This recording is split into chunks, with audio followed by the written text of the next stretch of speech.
Good afternoon, all. We are here at the last day today, and Sister Anila has promised us she'll be talking a little bit about her latest research today. So yes, it's a lot. It's a lot. Anyway, happy to see you all, and let's start this, and we can come back to questions in between. I'm very happy to deliver, I'm happy to deliver all the lectures, but today's in some ways particularly so. I was just suddenly realized that after my PhD, the first research that I actually did was on the impact of the contemporary Sultanate, not on architecture, but on costume of the men.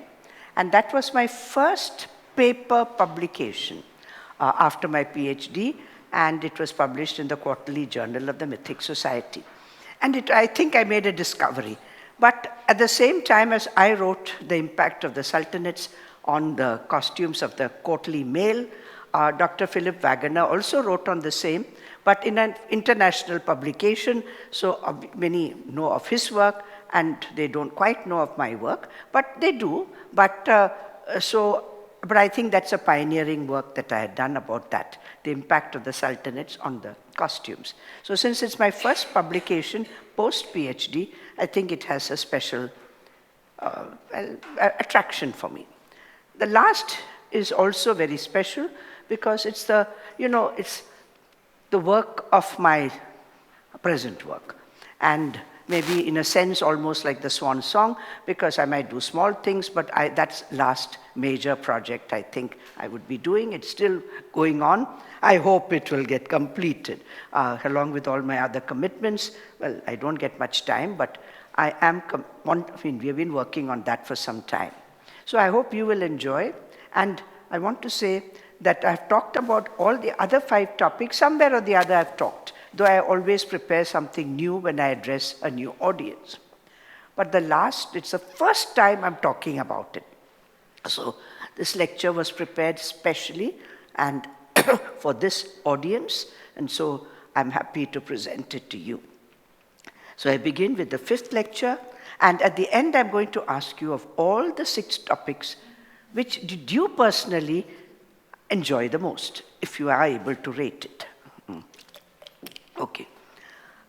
So I go to the influences from the contemporary sultanates on Vijayanagar, courtly art and culture, and specifically courtly art and culture. Yes. Now this is something that all of us have to be aware, that culture is not something monolithic. Our cultural boundaries are fluid, and we are influenced and we influence others. Not deliberately, but it happens. We sort of take in things, and dominant cultures influence us in many ways, and we influence others in other ways. And this sort of is a process that goes on, and Vijayanagar was no exception. We have already seen about things that Vijayanagar borrowed, in those cases very deliberately borrowed, from the Tamil traditions, and now we are going to see something, whether it was deliberate or accidental or it happened, I do not know. So here I'm showing you some pictures.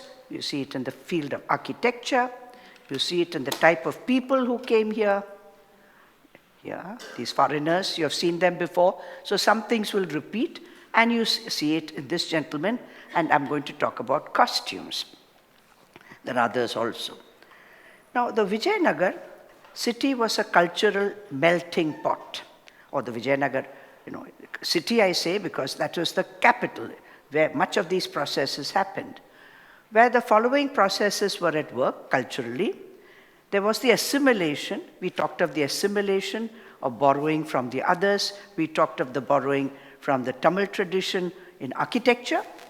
We saw also how the religious cults from the Tamil lands were brought in, while we have the original cults of Virupaksha, Pampa, etc., Hanuman, the snake stones and others, but the imported Tamil cults that were brought from Tamil Nadu, and big temples were built, but none of them really had strong foundations, so when the empire collapsed, well, all those that were imported also disappeared.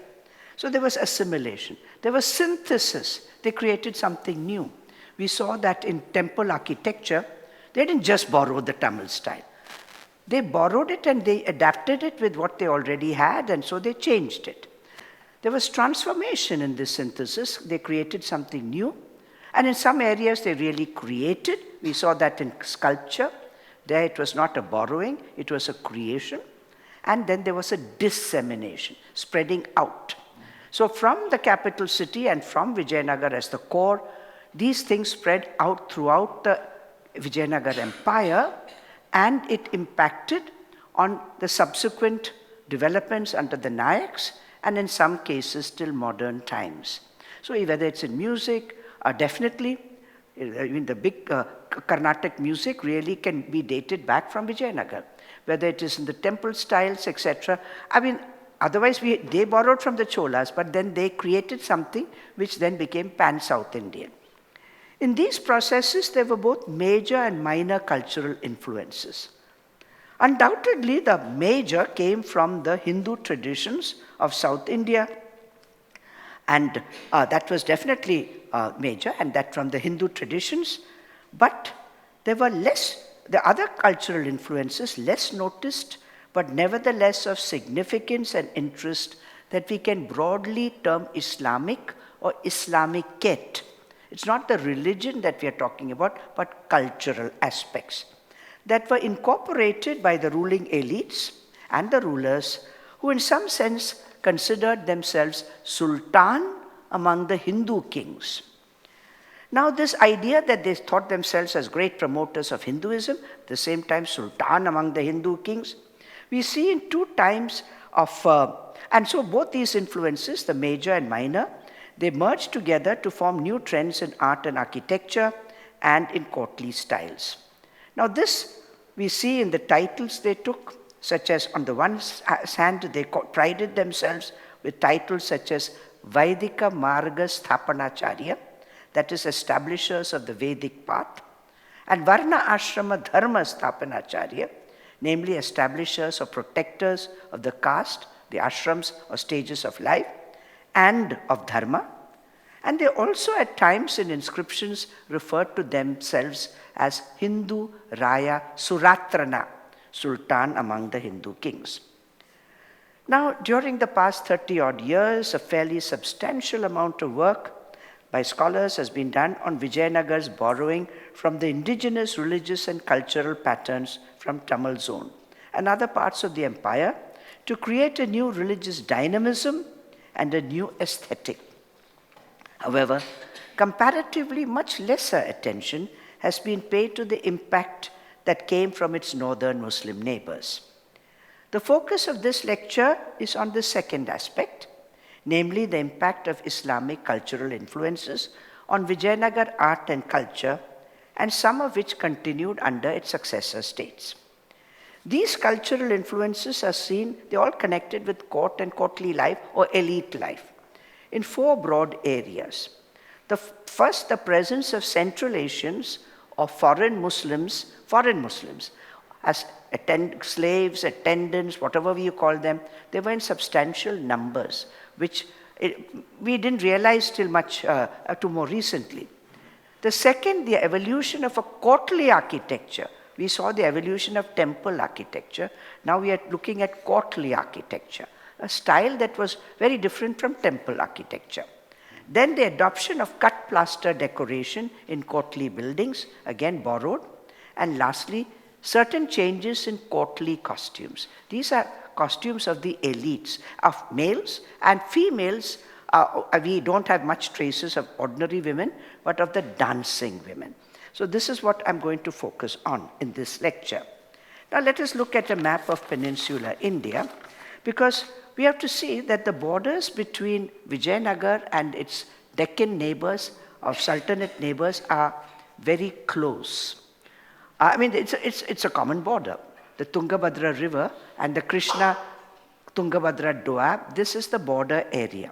Actually, the area between the Krishna and the Tungabhadra was hotly contested by Vijayanagar and the Bahmanis and the Bahmani successor states.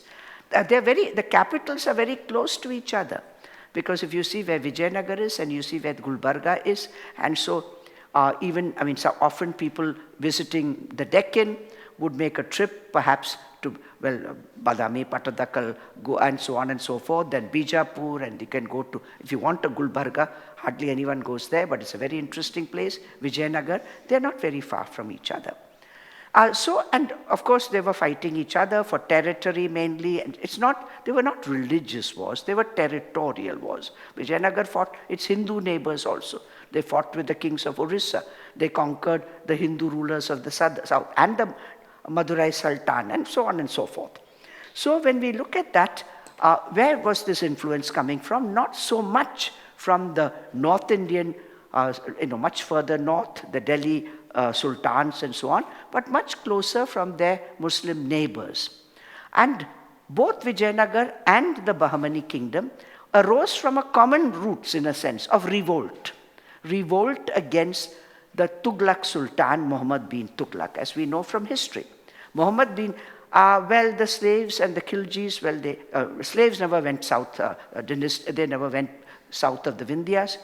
Khiljis under Alauddin Khalji raided South India, but he never annexed the Deccan and South, very wisely so. But under Muhammad bin Tughlaq, he decided he was going to annex all those territories, which was a big foolish thing to do. It was too large a kingdom, empire to rule, and soon there were revolts. Of course, he did mad things also, as we know, which made him very unpopular. He even moved the capital from Delhi to Devagiri, which is the modern-day Daulatabad, and forced everybody to come there. So many Muslims from Delhi, and though the history says they've all taken back, I'm sure all didn't go back. I mean, it would have been impossible. Many would have stayed there. And so and then there were revolts all over the Tughlaq Empire, and in the Deccan, there were the revolts of Muslim officers that happened in Daulatabad, and they created the Bahmani kingdom with a capital at Gulbarga, later moving to Bidar. And when this kingdom of the Bahmanis split, then there were the 5 successor states. We are not concerned with all of them, but the closest neighbors were Bijapur and Golconda. Very powerful Deccan kingdoms. The one Ahmednagar is further north, but Bidar was soon absorbed by its neighbors, but Bijapur and Golconda survived till after Vijayanagar, because they were finally conquered, as you know, by Aurangzeb. And they were really very dominant kingdoms of those times with a very rich cultural heritage. But Vijayanagar mainly borrowed from the Bahmanis. Okay, so just to show you this, I want to say, and this influence continued to some extent under the Nayaka kingdoms also. Now this is the map when we talk of, you see that where is Gulbarga and Bijapur, Golconda, where is Vijayanagar, and then we see these influences in Chandragiri, in Penagunda, and then capitals of Tanjore, Madurai, the Nayaka capitals, some way in Keladi, Ikkeri, etc. Okay, now let us take the first aspect. And I'm just going to show you the monuments in the capital city I'll be mentioning. The Mahanavami platform, or the great platform in the heart of the Royal Center, which we saw yesterday also. Then we have the Ramachandra temple, number 2, again in the heart of the Royal Center. 3 is the so-called Lotus Mahal. So-called, we don't know what really it was. Then there is a Gopura over here on Hemakutta Hill. Then the Virupaksha temple here, the Vithala temple here, and the Krishna temple is here. The Tiruvengalanatha temple, I'll be showing you some slides from there, built in 1534. So we'll be talking about some of these monuments when we are talking about what all this impact. So first we take the presence of Central Asian Muslims, whether they were slaves, we don't know, but certainly attendants or people very closely serving the king. The sculptural representations, and we call them Central Asians, we don't really know who they were, but they were certain foreign Muslims and not Indian Muslims. The sculptural representations of Central Asians are found particularly in the earliest phase after the establishment of the Vijayanagar polity. That Muslims began to be employed in large numbers in the Vijayanagar army as cavalrymen and archers. From the second quarter of the 15th century is well known. We have both textual information and inscriptional information from the time of Devaraya II, that he actually found that he was losing against the Bahmanis, and then he asked why, what should we do? And his courtiers and his advisors said, we have to improve the cavalry and archery. And so the best cavalrymen and archers were Muslims, so he employed them. And we know that. And we also have it from the monumental evidence, because there is a mosque, though it's called a Dharamshala, built by the flag bearer of King Devaraya, and Ahmed Khan. And he said, I'm building it for the merit of my king. In other words, he wanted to please the king by giving honor to his king. And there are gravestones, etc. There's a whole area which we can call the Muslim quarters because of the presence of 2 mosques, gravestones, etc. And these kings, not Devaraya, was very clear. He had to give them good positions if they had to serve him. And Farishta, the historian who wrote much later, he says this king knew that, well, for the Muslims to prostrate or bow before a Hindu king, they might feel bad about it, so that Devaraya kept even a holy Quran by his side, so that when they bowed down, they could think that they were bowing to the holy book and not to this king. This is written by a Muslim historian.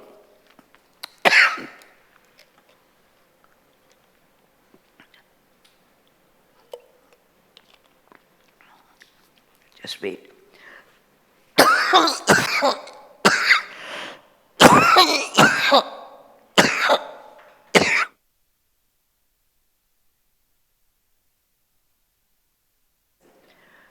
There was already a Muslim presence which was hardly known.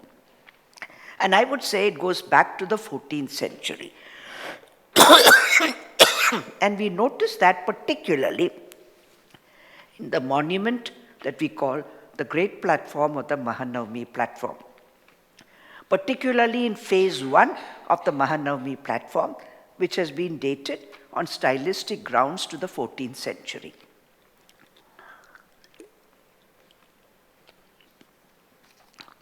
We also have foreigners.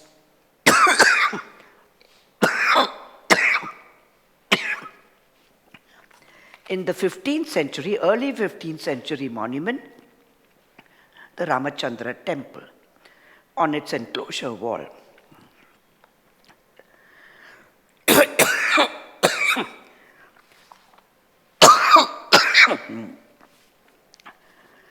So this we see, and this is from the 14th century. These characters can be broadly termed as Turushkas or Turks. The practice of maintaining Turkish slaves or servants or attendants or people in the court work was probably in imitation of the Delhi sultans, who from the 13th century onwards had considerable numbers of Turkish slaves or service staff. While this was true of the sultans of the 13th century, this custom became even more prevalent with the Tughlaqs in the 14th century. For example, Muhammad bin Tughlaq is believed to have had a large number of slaves. Among them, there were no doubt slaves of Indian origin, African slaves, but Turks or Central Asians were attained prominence once again. Among all the Delhi sultans, Firoz Shah Tughlaq had the largest number of such slaves, particularly Central Asians. As we already mentioned, the foundation of the Vijayanagar Empire was in the Tughlaq period, as a result of a successful revolt against Muhammad bin Tughlaq. Probably a number of the Turkish officers and slaves, etc., who had come to the Deccan with the Tughlaq sultans and their armies, found their way further south to Vijayanagar. Finally, when the Tughlaq Empire collapsed, they had to find work. Everybody today is looking for work. They were looking for work even then. There is also a tradition, historical tradition. I'm not saying it's a true tradition, but when we talk of the foundation of Vijayanagar, there is a story, and it's often believed to be the true story, though I doubt it, that the founders, Harihara and Bukka, or Hakka and Bukka as they were called, spent some time in Delhi in the Tughlaq court, that they were taken prisoners.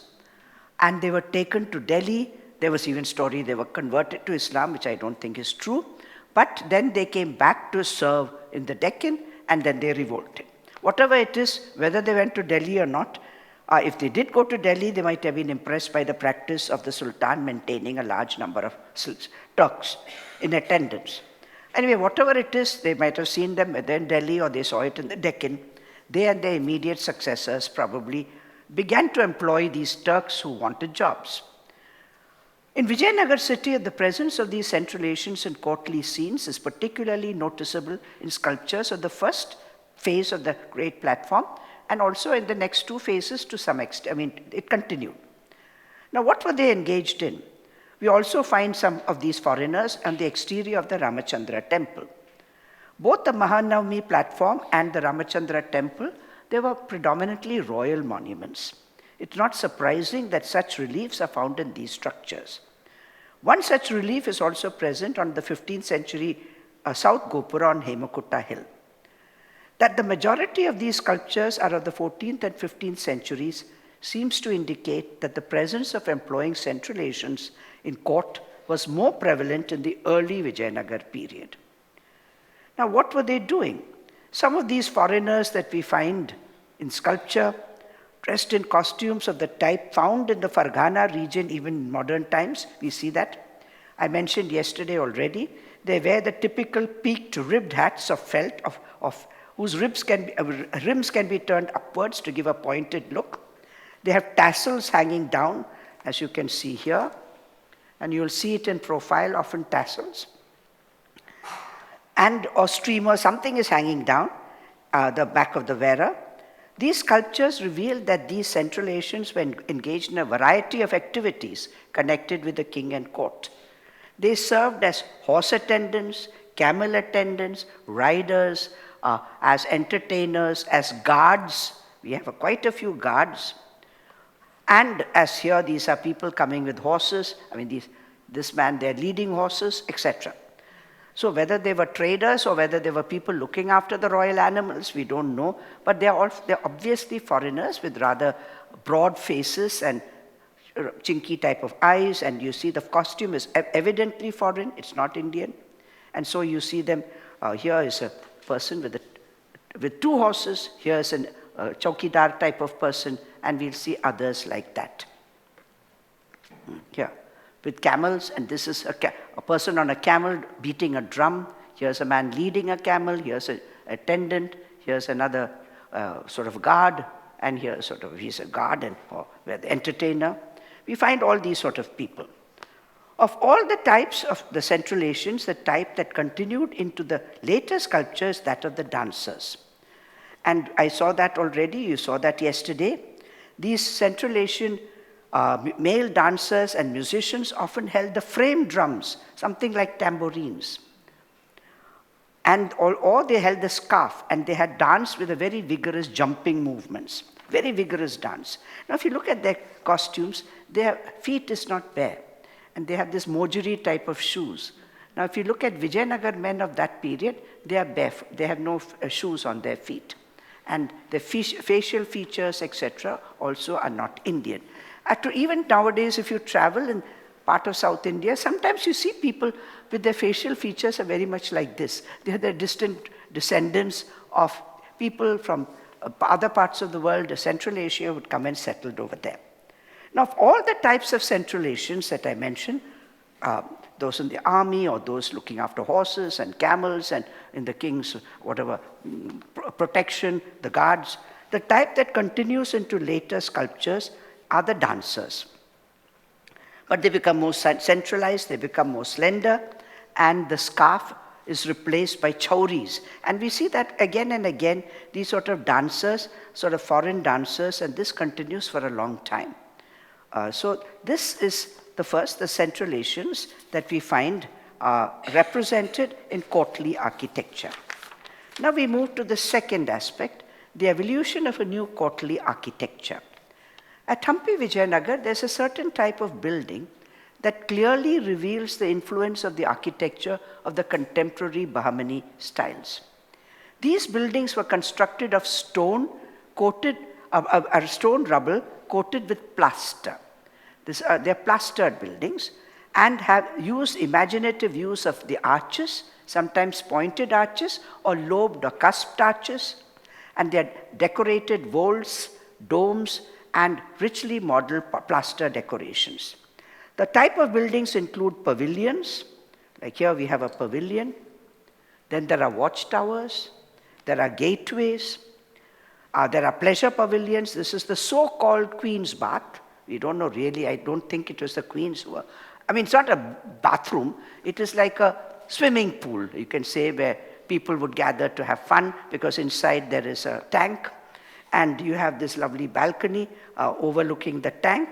Now, if you look at this particular balcony in the Queen's Bath, and you compare it with this much later balcony in the Ibrahim Rauza in Bijapur, you see there's a lot of similarity.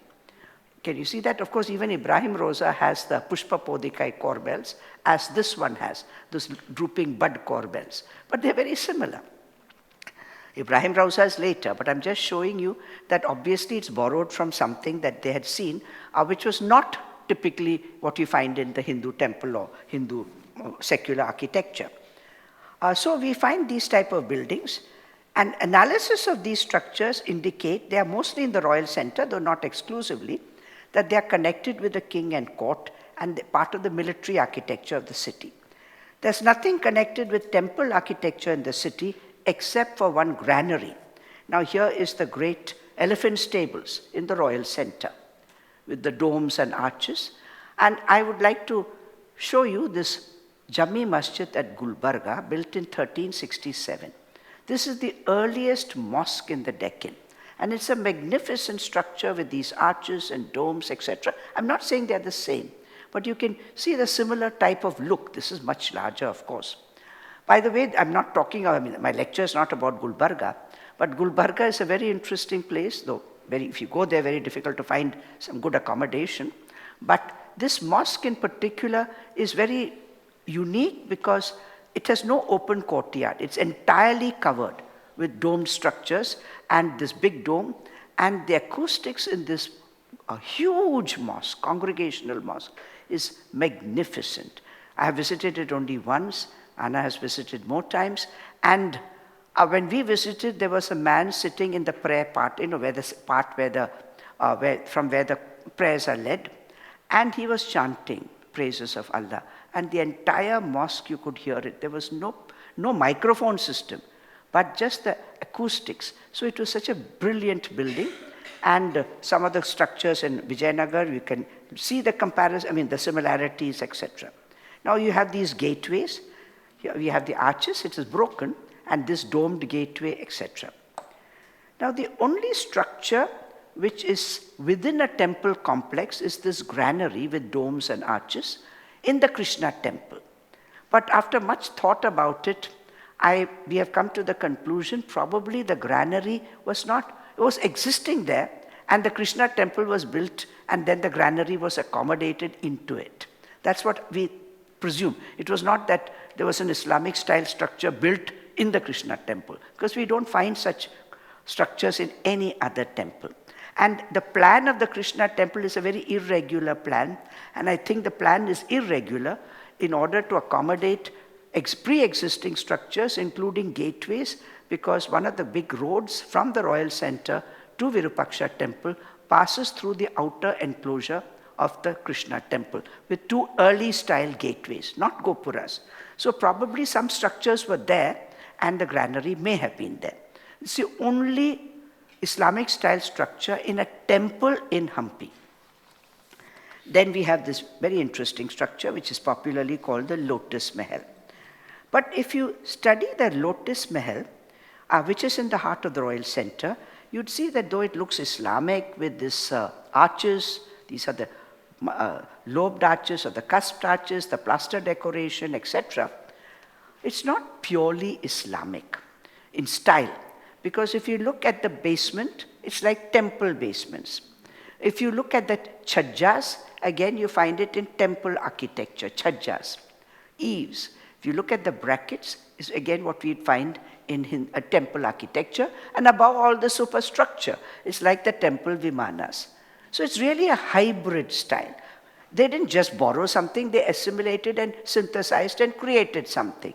So it's a hybrid form of architecture, and it was mainly restricted for usage of the king and court and connected with king and court.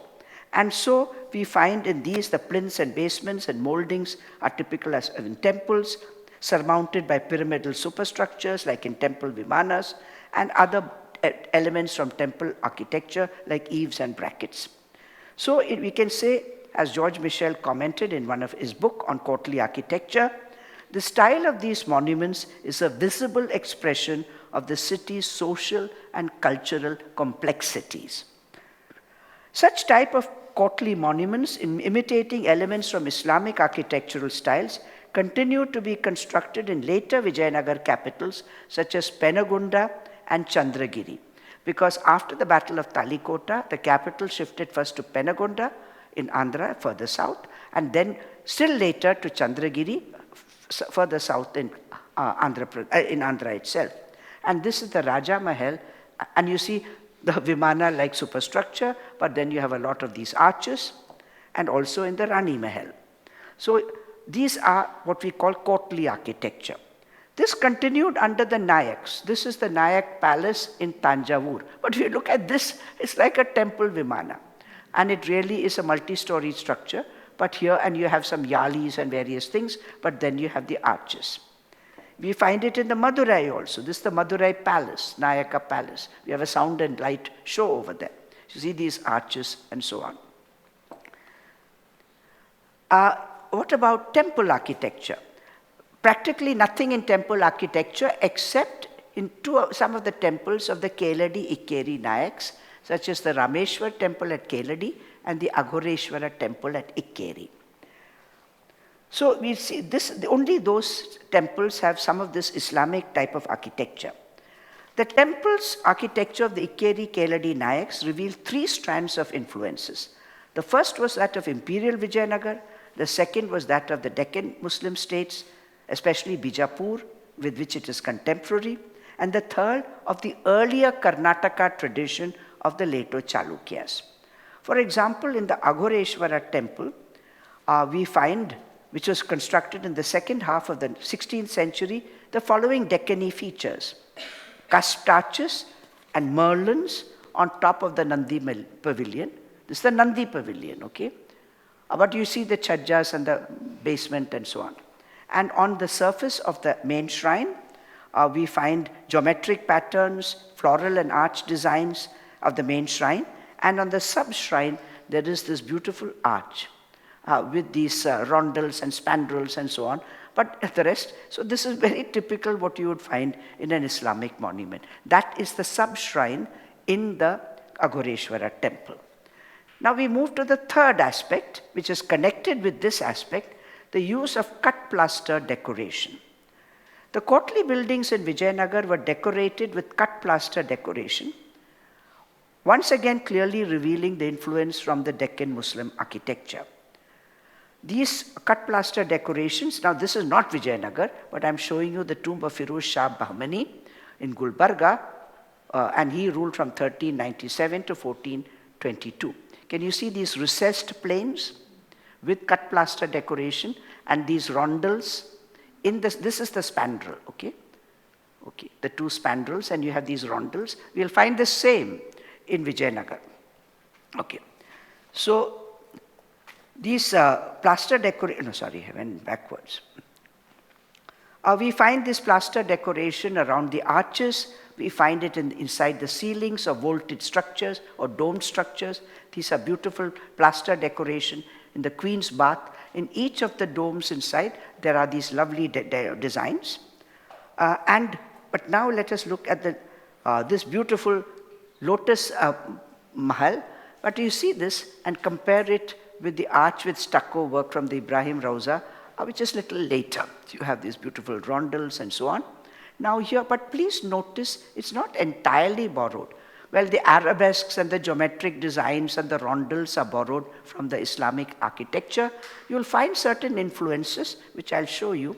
You'll find these little birds and haunsas and yalis. In Islamic art, you normally don't have birds and figures and animals and so on. So this is the typical local variation of adding these. The next arch has these beautiful hounsas, and it also has a yali. But look at all this. This is what you would find in any Islamic monument, these very abstract arabesque designs. So while the geese and yalis and yali heads, etc., are derived from the traditional local architecture, Hindu architecture, the arches and in receding planes and the rest of the plaster decoration, arabesque geometric designs are indebted to the Bahmani tradition as developed in Gulbarga and Bidar. The presence of such domed structures such structures with plasterwork continued under the Nayakas also. The presence of these buildings having domes, arches, vaults with beautifully modeled plaster decoration reveals the underlying cosmopolitan cultural milieu of the Vijayanagar court, in which features borrowed from neighboring Deccan sultanates were freely used without any political or religious connotations. Cut plaster decoration continued to be used in the Nayaka monuments, as you see both in Tanjavur and at Madurai, but then again you find yalis and so on. So these palaces are decorated with a lot of cut plaster decoration. So that tradition continues. So that was the third aspect. Now I move to costumes. And this really is my favorite part. Changes in courtly costume. Islamic influences on court costumes are notable in those of courtly males as well as of dancing women, particularly in the 16th century. Indeed, a change is evident in the costumes of both categories when we compare early Vijayanagar to the later times at Hampi and then later elsewhere. Now, male attire. Okay, so I'm just showing you, these are the ones that I'm showing you. The skirt, please keep in touch. This tall hat. Now, please look at this jacket. But look at then he's wearing a dhoti. And so it's not entirely, and the shawl. So it's not entirely from the Islamic yet, and they're bare feet. They're not wearing any shoes at all. So it's a mixture, okay? Okay, like suppose you're wearing a nice tie and suit and so on, but then you're wearing a lungi underneath. It's like that, okay? That's exactly the comparison, or a dhoti underneath.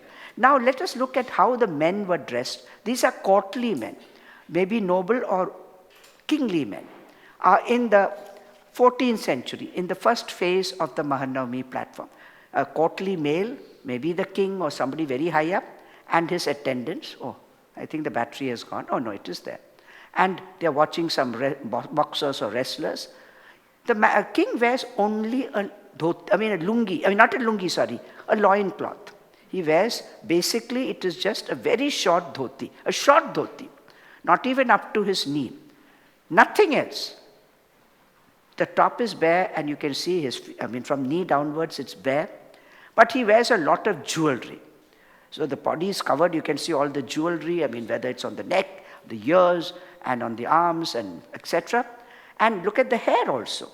Long hair tied in a big bun. They are men, please, and not women. A long hair tied with a big bun, and again with a lot of jewelry around his head. And so it's very elaborate. So as attendants also. As far as clothing is concerned, minimal, but jewelry plenty. And I think this is ideal because this is an extremely hot place, extremely hot. So this type of very light, just wearing a dhoti which is very short would have been very comfortable, I presume, for much of the year. Now you see this again in the Ramachandra temple in the 15th century, that gentleman seated there and his attendants, they're wearing some sort of a dhoti and there's some pleats hanging down the front. And then, but of course, look at these foreigners. That gentleman is wearing a full robe and head is covered and something hanging down his back. He's not half covered like the Vijayanagar men. Now let us see this royal hunter. The royal hunter, again, he's a royal hunter. But now you can see the dhoti very clearly. And then either there's a fan in the front from the pleats, or they have another cloth tied around, making this lovely little fan down his front. But he has a lot of jewelry, and on his head also, and around the neck, etc., etc. He's barefooted. But its jewelry is far more than what his actual clothing is. Okay? So that is in the 14th and early 15th century. When did a change occur? In my opinion, the change began from the mid-15th century. We find plenty of examples from the 16th century, but from the mid-15th century, there is a small little temple. I mean, nobody would go there because it's a small shrine set within one of the gateways. But it is important. I'd say nobody goes there, but I was fortunate to have gone there and to taken this photograph. It's not a temple to Hanuman. That Hanuman Murti is put there later. We don't know whose temple, what was the original dedication. But either side of the doorway of the sanctum, can you see that? On one side, this side is the king and the inscription on top. The pointer, you're getting the battery? Yeah. Okay, don't worry. The king's name is there, King Mallikarjuna. The other side is his attendant, called Sri Rangu.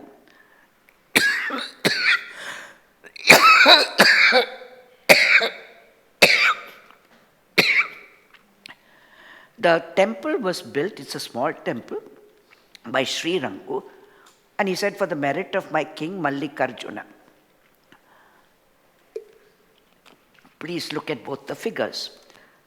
The early period, the men had nothing on their head except jewelry. Now they're wearing a tall conical cap. Now this is the cap called the kulai, and this begins to appear, and it became the format that males wore. Whether they wore jacket on top or didn't wear a jacket on top, they still had the kulai. And I see sometimes the traces of that continue. Now, what about the lower garment? It seems to have become longer, perhaps worn in dhoti style. Sometimes we still see the lungi style also, but the dhoti style, but a little longer than in the earlier period. But something new is the scarf. Elites had a very big scarf or some sort of a very, must have been very starched thing, which they wound round the waist, then threw over one arm. And this was a sign, the shawl or scarf was a sign of that you are a more distinguished person. Ordinary people didn't have it. So the king has it, but the attendant who has a chauri, he does not have the scarf. Now, does the king wear a jacket or not? The carving is too coarse to really make out. Perhaps the king is wearing a jacket, but it's not clear. But now we move on to the 16th century. This is early 16th century, 1515. Now, this is, kulai is taken from the kulla of the Muslims, where it was a tall cap around which a turban was wound. A cloth was wound. Now you see that cloth is there in the headdress of this figure, which I identify as Krishna Devaraya. He's not a Muslim, he's wearing earrings. Males did not wear earrings, while the Vijayanagar male elites generally wore big earrings, okay? Now, can you see the jacket?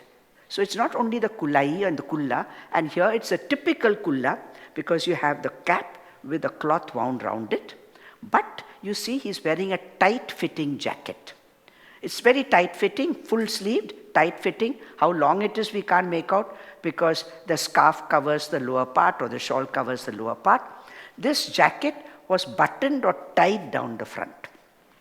Okay, and this is something that we find in the costumes of the males. Now, this is probably Krishna Devaraya himself, and now we see from the Mahanavami platform, a seated male, his top is bare, but he's wearing the kulai, and all those attendants or courtiers are also wearing kulai. Some are bare on the top, but the last gentleman, he has an open sort of a jacket. Can you see that? The last one, the fourth one away from the king. And these are, well, women attendants. Now look at this. This is from a temple, 1534. It's a pillar in the shrine of the goddess. Now can you see the predominant male and his minister, maybe the king himself or some elite? Look at the tall cap with tassels. Quite often these caps have tassels. And there's a tall kulai, and he's got the jacket. He has got the shawl, which is wound round his waist and thrown over one arm, like we saw in Mallikarjuna also. But the minister has no shawl thrown over, but both wear big earrings. Now, what about other jewelry? We can't see. It's not as much jewelry as in the earlier phase. Can you see the difference? So the kulai and the kabai, these are both borrowed from the elite costumes of the Muslim states, but it's not a pure borrowing because they're wearing the dhoti or the lungi or whatever they're wearing, the lower garment, and their feet are bare. I love this figure from Narasimha temple in Lower Ahobilam, where you see, of course, he has got a big tikka, he has got big earrings, and he's a very distinguished man with his nose up in the air. And well, he's got a necklace, but he's wearing this very clear, very well pronounced jacket, well cut jacket. But then he's wearing a dhoti, and with his nice pleats in front, and this shawl with two ends of it flung over his arm, stiffly starched, and he's looking very handsome and distinguished indeed. Now look at it in painting. Painting, we can see it much more. So we see what this kulai was like. It was richly brocaded silk, because it has to stand stiff on your head. And so this Virupanna and Veeranna, they are the more elite ones, and they have these tassels. The others don't have tassels on the kulai. You can see the jacket, and you see this seems to be like a lungi, right up to the ankles, and then they have these very beautiful, like a waistband, and that becomes part of the costume, a textile wound round the waist. And sometimes the pleats of that is going down the front, and so on. They are in a worshipping image of Veerabhadra over here. So this shows you really what the costume looked like, because in sculpture we can't make out. And they must have had very fancy, very colorful, these tall caps. Now this is a portrait of Krishnadevaraya in Tirumalai, facing towards the Sanctum Sanctorum. As you go through the Gopura of the Tirumalai temple on the hill, you see Krishnadevaraya to your left, right as you go in, with his two queens. That's the draped one, that is, but we can see the body is bare, but he's wearing some jewelry, but he wears the kulai. But since he's in a temple, in temples, traditionally males did not wear any thing on the top part of the body. Even today, in very orthodox temples, you go to the Padmanabha Swami temple, I don't know now, but definitely 15 years ago, 20 years ago, males had to strip to the waist. That is compulsory. Chidambaram temple, I remember in my first visit, I had gone with a Christian gentleman who was showing me around, and he was feeling very embarrassed because he was not used to it. But they had to. You had to be, if you're a male, you had to strip to the waist. You had to take out even the banyan. Because that is what sign of respect to the god. But here, this is probably a portrait sculpture of Krishnadevaraya at Chidambaram. It's a stone one, this is a metal one. But you have the kulai with the two tassels in front. Top part is bare, but he has the shawl, and you can see he's wearing this lungi or dhoti or whatever he's wearing. The same with Achyutaraya and his queen, but there is a large, big tikka in the center of his forehead, which a Muslim gentleman wouldn't have, large earrings, and then since you can see the top is bare, you can see he's got a lot of jewelry on also. And the dhoti that seems to be going right down almost to his ankles. So we see that in the 14th and 15th centuries, the courtly men wore minimal clothing. They wore very heavy jewelry, and the hair was long, tied in a knot. The tall kulai and the high neck fitting jacket called the kabai, both derived from the Muslim costumes of the neighboring states, were generally worn by courtly men in the 16th century. The kulai with variations continued till the end of the 16th century or thereabouts, when it was replaced gradually by a turban. But the kulai changed in shape from the Vijayanagar ones under the Nayaka, early Nayaka, very tall ones. Then a type with a little peak in front, and then it changed gradually into a turban. You can see this variation from the family of the Nayakas of Jinji, from the Bhuvaraha temple. This is the original kulai, then the tall variety, then the variety with this little projection in front, and then the last rulers wearing more like a turban. So the costume changes. But these are all bare with the top because they are in the temple. But when you saw yesterday, I showed you a slide of Vijay Raghunatha Setupati sitting in his palace, not in his private apartments, but receiving foreign guests, the foreigners. He was fully dressed, and that was actually an Islamic type of costume. That is for his public appearances. In his private apartments, you saw he was wearing a dhoti, and the top part was bare. So this was like the formal dress. You see that also when you see the Maratha costume. It is borrowed from their neighboring Ahmednagar and Bijapur costumes, etc. So this is what the point that I'm trying to make. And here is the Nayaka from Ahobilam with this sort of cap like that. And also his dhoti is fairly long one. And we have this very beautiful kulai. And again, the three Nayaks of the Madurai family from this temple, Sri Rangam temple. So the last one, Tirumala Nayak's brother, he's not Tirumala Nayak, but Tirumala Nayak and his brother on opposite pillars. Tirumala Nayak has a bigger belly, his brother is slightly more slender, but you can see now it's become a turban. It's no longer the kulai by the 17th century. And here this continues, the one with the peaked cap and then with the turban. We find these pillars in Tanjavur. These are later additions in the Brihadishwara temple. And again, we saw that all the varieties I'm showing again of the caps. Now changes in the costume of female dancers. In the 14th and 15th centuries, the female dancers wore a garment which was a sari or a skirt from the waist to the ankles, which was not very flared. In the 16th century, the close-fitting tights or pajamas and a short flared skirt worn over it became more commonly used. Like we have the Kathak dancers, but only the difference being the top part seems to be bare. However, the sari worn in dhoti style with pleats in the front still continued to be used occasionally. Now this is the 14th century. Folk dancers and all these musicians, they all are wearing a sari type of thing, whether it's worn in the Navwari style, the Kachha style, or whether it's worn draped like I have draped it, we can't really make out. But when we look at the classical dancer, it's definitely worn in the Kachha style with it tucked on behind. Otherwise, she couldn't have lifted it that high, her leg. But you see that. So it's a sari. But now you look at the 16th century.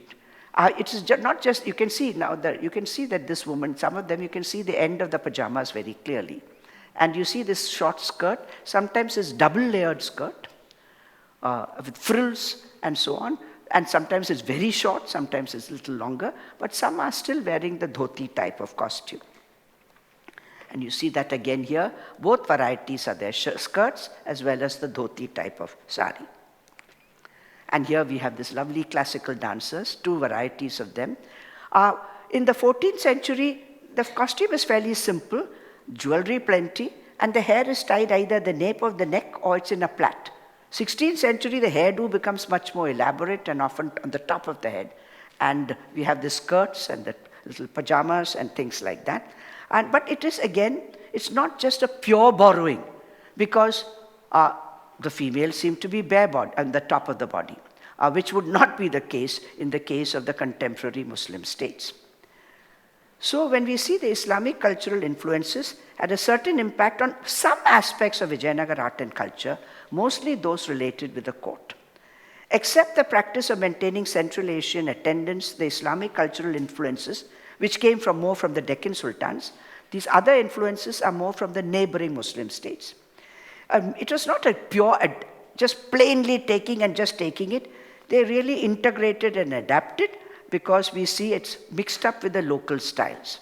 So the men wearing the jackets also have the dhoti and the shawl, and the female dancers are bare on the top. The same in the cut plaster decoration with hamsas and yalis. And in the arches and so on, we find arches, and then same structure has eaves and vimana-like superstructures, etc.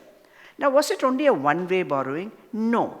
I have not studied enough of the other way borrowing, because these cultural things were really permeating in both ways. For example, when we take some Bahmani monuments or the Bijapuri monuments, you see these Pushpapodikai corbels, which we find in Vijayanagar temple architecture.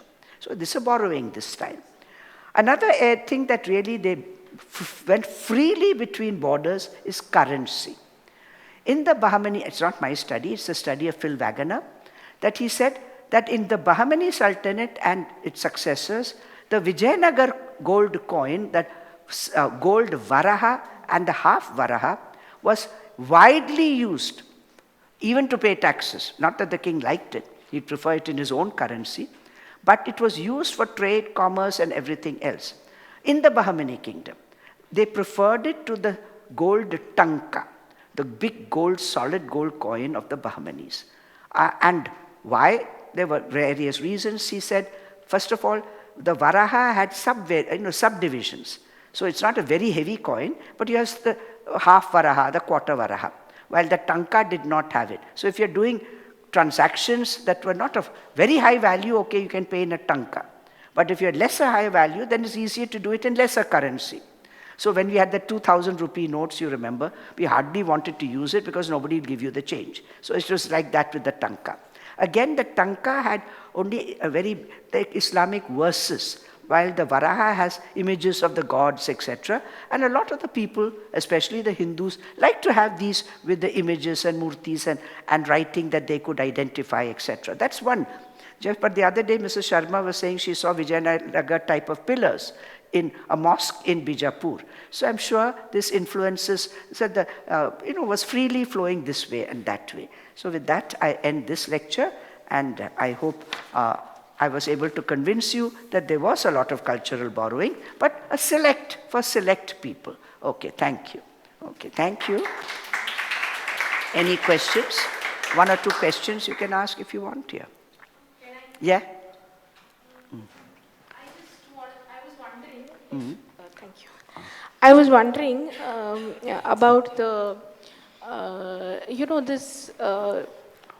headgear that Yeah, you were the talking kulai, about. yes. Kulai. So I was wondering if there was any kind of Vaishnava influence, like the Kirita Mukuta of Vishnu, or... No, Kirita Mukuta is a very different style. Okay. This is, I don't think it was taken from the Kirita Mukuta, because Kirita Mukuta, if you see the style, it's a little different in style. Okay. Or even the other Mukutas that we have. I don't think so. Okay, it was... Because I think, because it's textile. You saw that in Lepakshi. Yes. It's made In of textile, strong yes, textile. it is very much... it's obviously. Because the Kirita Mukuta would be of metal. Yeah. I was just wondering, after the images that you showed of Achyutaraya, I think you showed one about Achyutaraya having that. No, but it's tall cap like that. Yes, And the so- Kirita Mukuta is not that So tall, it's and the evolved tassels. from this type of a cap. Yeah, it evolved from that, and then it finally went into the turban. So it lasted for some time. Oh, But the jackets continued and the costumes continued. Yes, and so that, like today also, men wear the suit and boot, etc. They might still have the big tilak, but in the homes they'll wear the Indian costume. It's a borrowing really of the dominant culture, costumes and things like that. But you're not conscious of it, that you're just taking it on. Right. And right through, we find with the other successor states also, for formal occasions, they wore these type of costumes. For the informal occasions, like we saw with the Vijay Raghunatha Setupati, he wore the dhoti. Yeah, it's like that, yeah. Thank you. Yes? Anything else? Yeah. Okay, if there are no other questions, we can have... yeah, okay. Hello, sir. ma'am. Yeah. I had a related question. So at the time of the king's coronation, was it the kulai which was placed upon the... Don't think so. We don't know what, by the way, we know nothing about what was put on, what the coronation was all about. So I don't think it was the kulai, but we really don't know whether crowning was necessary. See, now we have the idea that the king, looking at what modern kings, they have to wear a crown. But I don't know whether they wore a crown. But I think the handing of the chengol would have been important. As you saw that with Raja Rajeshwari giving the chengol to the king Vijay Raghunatha Setupati, or the goddess Meenakshi giving the chengol to Mangamal, who was a regent, to give her legitimacy. So that scepter, the chengol, is the sign of the legitimacy. I don't think it was the crown. Yeah. So I don't know. We really know very, very little about all that. Yeah. And it would have been Abhisheka. So actually, when in the case of Achyutaraya, when Krishnadeva died, he had a quick coronation, first in Tirumalai Tirupati, then he went to Kalahasti, the neighboring Shaiva temple, had a second one, then went to Hampi and had a very formal one. So that the coronation would be with the Brahmins actually giving the prayers and the ablution and so on. I don't think wearing the crown was the main thing. Yeah. Anointing. Anointing is the... And even if you saw the of King Charles, there was an anointing.